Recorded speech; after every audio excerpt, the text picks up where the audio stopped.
6:30 on News Channel 6. The most watched morning newscast, Good Morning Augusta. Weather headlines on News Channel 6, brought to you by Cheney Casino Injury Attorneys. We are ringing in the new year with warmer temperatures. Highs will be in the low 70s for the first week of 2023, along with some rain and storms headed our way the middle of the week. I'll have all those details coming right up. Now on News Channel 6 at 6, several people across the two-state kick off the new year in high spirits with the first Sunday service at church. Plus, Congress returns to Washington this week. Their goals for the new year. Your News at 6 starts right now. Live from Television Park, this is Wjbf News Channel 6 at 6.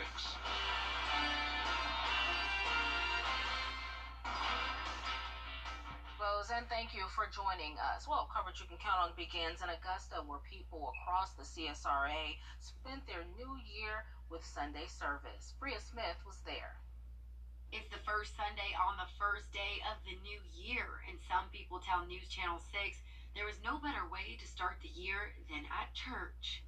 It's a tradition that we pray in, sing in, and bless God coming into the new year. Entering a new year for some is a time of reflection on what the previous year brought. And several people took the time to do just that at the historic Tabernacle Baptist Church in Augusta. Coming to church actually made me feel more liberated to do things that I didn't get to do last year. And after Sunday service, Kiva Duncan is ready for the year ahead. My expectations and my goals. I didn't reach where I wanted to reach last year, and this year, with the sermon, I have the confidence now to do what I want to do. Minister Gibbs has been a part of Tabernacle Baptist Church for 16 years.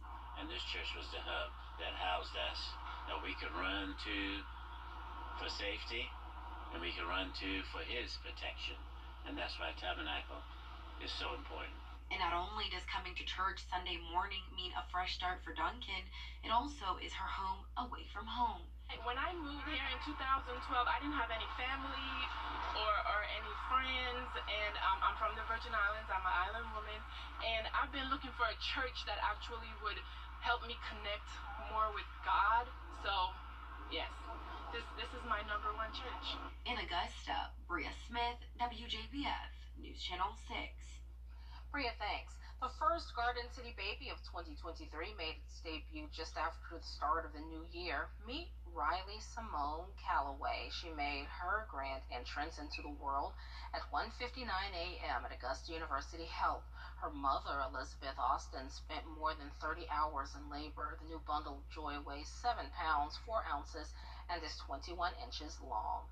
Her father, Robert Calloway, says he's looking forward to watching Riley's first, including her first steps. The little one joins 3 siblings, ages 14, 13, and 6, making that 4 children for the Augusta couple. Meteorologist Jennifer Tracci joining us now with a first look at the forecast, and it's not a bad start of the new year. Yeah, I'm happy with it, Renetta. However, this morning it was very foggy and cloudy. Luckily, though, by the late afternoon, the sun finally came out, and those clouds are continuing to clear now. And once they do, temperatures will drop down quickly. But right now, still pretty mild outside, seeing those upper 50s through low 60s. 64 in Millen, 57 in Aiken, Augusta, Allendale, and Barnwell at 61 degrees. 59 in Crawfordville, 59 as well in Edgefield, and 60 degrees in Lincolnton. Our dew points are starting to drop a little bit now that the clouds are moving out of here. Slightly higher dew points in those upper 50s over in our South Carolina counties, but for the most part, seeing those mid-50s now. A beautiful sunset over in Swainsboro. Lovely colors outside, not a cloud out there as well. There's a look at our Terry Lambert Hyundai Skyview cam. And as for satellite and radar, as I mentioned, a little bit of cloud cover still exiting some of those South Carolina counties. Other than that, it is nice and clear. High pressures to the south of us, a few clouds out to the west, but overall it will be a mostly sunny Monday, just dealing with the fog in the morning once again. But for the rest of this evening, mostly clear to partly cloudy. Temperatures will be in the 50s, then we'll drop down into the 40s overnight. Fog comes back tonight into early Monday morning, but it will be a nice and warm and sunny afternoon. We'll have a stretch of 70-plus degree weather, but then our rain will return throughout the middle of the week, followed by another cool look at all of that for the first week of 2023 coming up, but back to you, Renetta. Thanks, Jenna. Well, two Augusta students won some extra cash for tackling a tough but important topic in the CSRA. Congratulations to A.R. Johnson Sr., Jaden Jenkins, and Westside Comprehensive High School freshman Ethelena Jordan. Both students won the Sandra E. Wimberly Education is Prevention Virtual Essay Scholarship. High school students across Richmond County had the opportunity to create an infographic about interventions and approaches to combining HIV and AIDS, education, and mental health services. The scholarship is sponsored by Positively Augusta and the Augusta chapter of the Links Incorporated. Services and a ceremony to take place this week for former Aiken Mayor Fred Kavanaugh. The City of Aiken will honor Mayor Kavanaugh with a wreath-laying ceremony tomorrow at 11 a.m. at his statue in Teague Park. There will be a private family service this Wednesday, January 4th at 11 a.m. The public can join the service via live stream on St. John's United Methodist website page. Kavanaugh died last Wednesday. He was 86. Congress returns to District 6. The meeting takes place in the council chambers at 6 p.m. Well, now that Christmas is over and the new year has begun, you may be wondering what to do with that live Christmas tree. First, remove all lights and decorations. The U.S. Army Corps of Engineers will be accepting trees through January 15th. They will be turned into fish habitats at Strom Thurmond Lake, and before you get around to taking down the tree, don't neglect to water it. Fire departments across the country respond to an average of 160 home fires per year that started with a Christmas tree. Especially with the live Christmas trees, real Christmas trees, you make sure to water them every day, and at least check them twice a day. Could be flammable and all, especially when they not been watered or stuff like that. They get real brittle. You can take your live tree to Clarks Hill Lake in Georgia. Just head over to the Amity Day Use Boat Ramp and use the Keg Creek Boat Ramp as well. In South Carolina, go to the Dorn Boat Ramp or Parksville Day Boat Ramp. Artificial trees will not be accepted. A deadly collision took place today in Aiken County around 11:35 a.m. The accident was on New Bridge Road, where a man in a 2004 Dodge Ram veered off the left side of the road and hit a fence and overturned. That crash is still being investigated, and we will update you when there are more details. When we come back, another look at your weather with Jenna. Now, your most accurate forecast with WJBF Live Viper 6. Happy New Year. I hope you had a great weekend. Hopefully you celebrated and were nice and safe, enjoyed the beautiful weather today. We started out foggy, but the clouds cleared by the afternoon, and we had a gorgeous sunset just now over in Emmanuel County. You can still see the beautiful colors out there on our Terry Lambert Hyundai Skyview cam. 63 degrees in Augusta with clear skies and a 9-mile-per-hour wind. Dew point of 57 degrees and visibility is fine at 10 miles. We're seeing anywhere from the upper 50s to low 60s. Temperatures just updated. We are getting cooler now that the sun has set and we have clear skies. 57 in Washington, 56 in Crawfordville, to 57 as well in Aiken. Augusta at 63, 61 in Barnwell, and 63 as well in Sylvania. So for satellite and radar, we're really not dealing with much cloud cover anymore. We have high pressure to the south of us. And as we look across the southeast, we will have that dense fog form once again, anywhere from eastern Texas all the way along to the east coast. Just outside of our area, however, visibility could still be pretty poor in our region as well. So we are watching another system that's going to bring some severe weather potential across the Ark-La-Miss region, over into Texas as well, over the course of the day tomorrow, an enhanced risk of severe weather. Then as we go into Tuesday, a large area of a slight risk and marginal as far east as Atlanta. So this will not impact us quite as much on Tuesday, but as we go into Wednesday, we will have a decent chance of some strong storms. But let's talk about the rain we had over the month of December. We picked up 3.78 inches, so pretty much on track with average. There were several wet days throughout the month of December. It's just that the totals weren't really high each day. And as for the temperatures, we all know we had that massive cold snap throughout throughout the week of Christmas. 2 weeks of below average temperatures. We had a lowest low of 12 degrees, but the last few days of the month were actually above average in the upper 60s. So what we can expect for the first week of January is potentially above average rainfall. Not by much though, so really it could be around average, and same story with our temperatures. We'll either be right around average or slightly above for that second week of January from the 7th through 11th. But for the rest of this evening, mostly clear to partly cloudy skies. Temperatures will be in the mid to upper 50s, so we'll start to see more clouds build back in as we go into the overnight hours along with that fog developing. Then for Tuesday, 40% chance of some scattered showers, more widespread rain with some storms possible on Wednesday. So let's jump right into our futurecast Tuesday at 6 a.m. So Monday is going to be nice and sunny. You don't have to worry about anything. But Tuesday morning, a pretty cloudy start as we watch this cold front move in from the west. We'll have scattered shower potential throughout the entire day Wednesday, with another batch of rain coming in later in the night, followed by clearing skies for Thursday morning, along with cooler temperatures moving back in. So that'll bring us back to below average conditions. But in the meantime, tonight, upper 40s through low 50s, so well above average, and for our highs tomorrow, upper 60s through low 70s, partly cloudy skies. Over the next 10 days, we're seeing overcast and rainy conditions Tuesday and Wednesday, but other than that, it will be pretty dry. Sunshine will be here Friday and Saturday, but temperatures will be much cooler. We'll be dropping back into the mid-50s, so enjoy the 70s while they last, but it won't be very long of that. And in those 30s. Yeah, and then we also have the 30s back, so feeling more like January. All right, thanks so much, Jenna.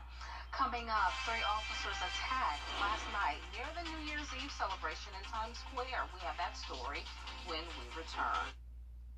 CSJBF.com/work-for-6. Join our team today. Last week, television pioneer and broadcast journalist Barbara Walters died at 93 years old. Walters was a trailblazing journalist, known for interviewing the major newsmakers and stars of our time, her career spanning more than 50 years. In honor and remembrance of Walters, there will be a special edition of 2020 airing tonight at 8. An attack took place on 3 NYPD officers not far from the New Year's Eve celebration in Times Square. It is being investigated as a possible act of terrorism due to evidence on the alleged 19-year-old suspect. M1 has more.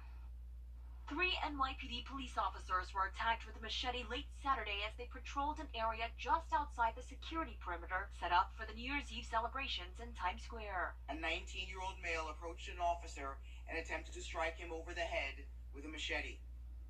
The male then struck 2 additional officers in the head with a machete. Authorities say the 3 officers are in stable condition. One of them, an 8-year veteran, suffered a laceration to the head. A second officer was admitted to the hospital with a skull fracture and a large laceration. He was on his first assignment after graduating from the academy on Friday. Law enforcement sources have identified the suspect as 19-year-old Trevor Bickford of Wells, Maine. They say he had no prior arrests, but the FBI's Joint Terrorism Task Force had looked into the suspect after he was reported by concerned relatives. He's being treated for his injuries after investigators say he was shot in the shoulder by police. And these officers responded in an admirable, professional manner, and all the officers involved. And I must say that even after the incident took place, the responding officers made sure the scene was under control.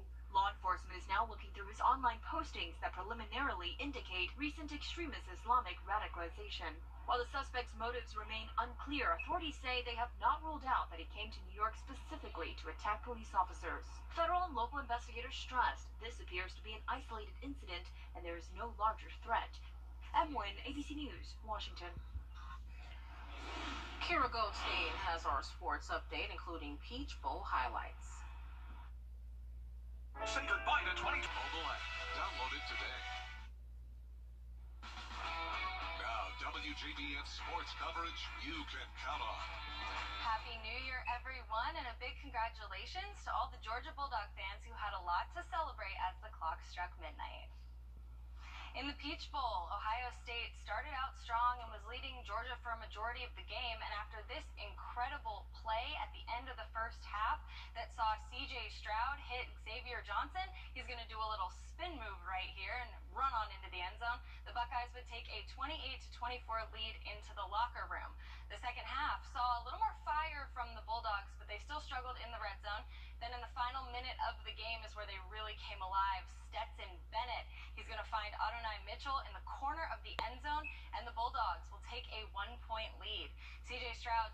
much time. He's going to try to march his team down the field, and with only 40 seconds remaining, he's going to step back. He'll come up, find the gap, and runs right on down, falling down inside field goal range. But man, the Georgia defense, they showed up, and on 4th and 11, they forced the Buckeyes to line up for a game-winning field goal. As you can see here, it would shank wide left, and the Bulldogs win the Peach Bowl 42-41 as the game clock and the clock on the ear both wind down. It's in our hands now, you know. And then when we scored, I was scared to death because they played a hell of a game on offense. I was like, damn, we scored too quick, and then our dude stepped up. What a game. What a game. You know, a little bit biased. I might be better in 17 Rose Bowl. I don't know, but good Lord. Wow. Wow. You know, they're a freaking unbelievable team, dude. Wow.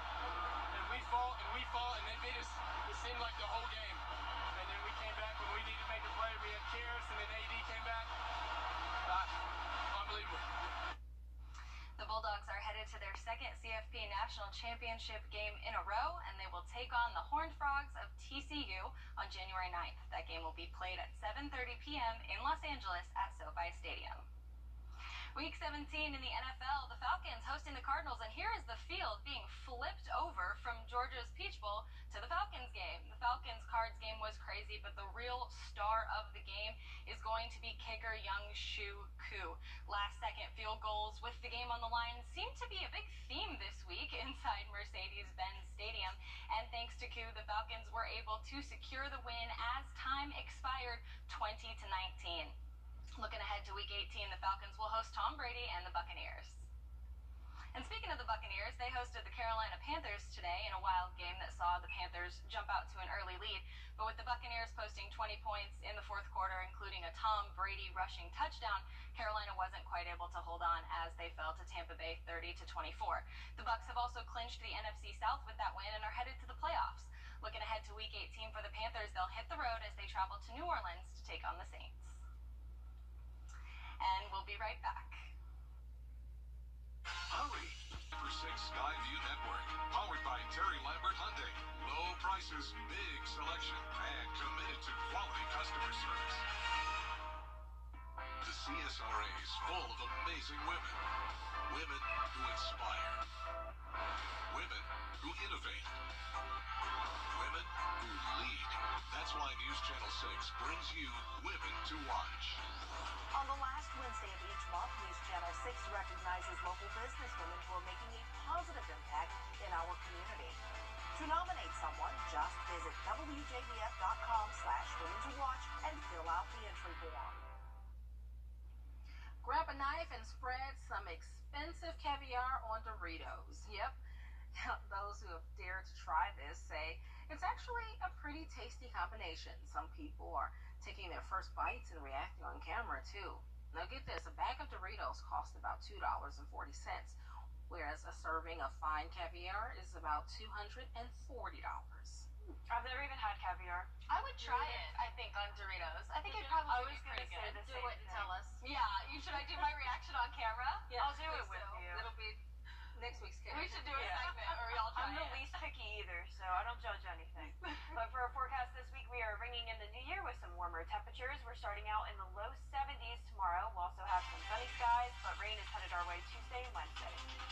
All right, that's all we have time for now. We'll be back at 11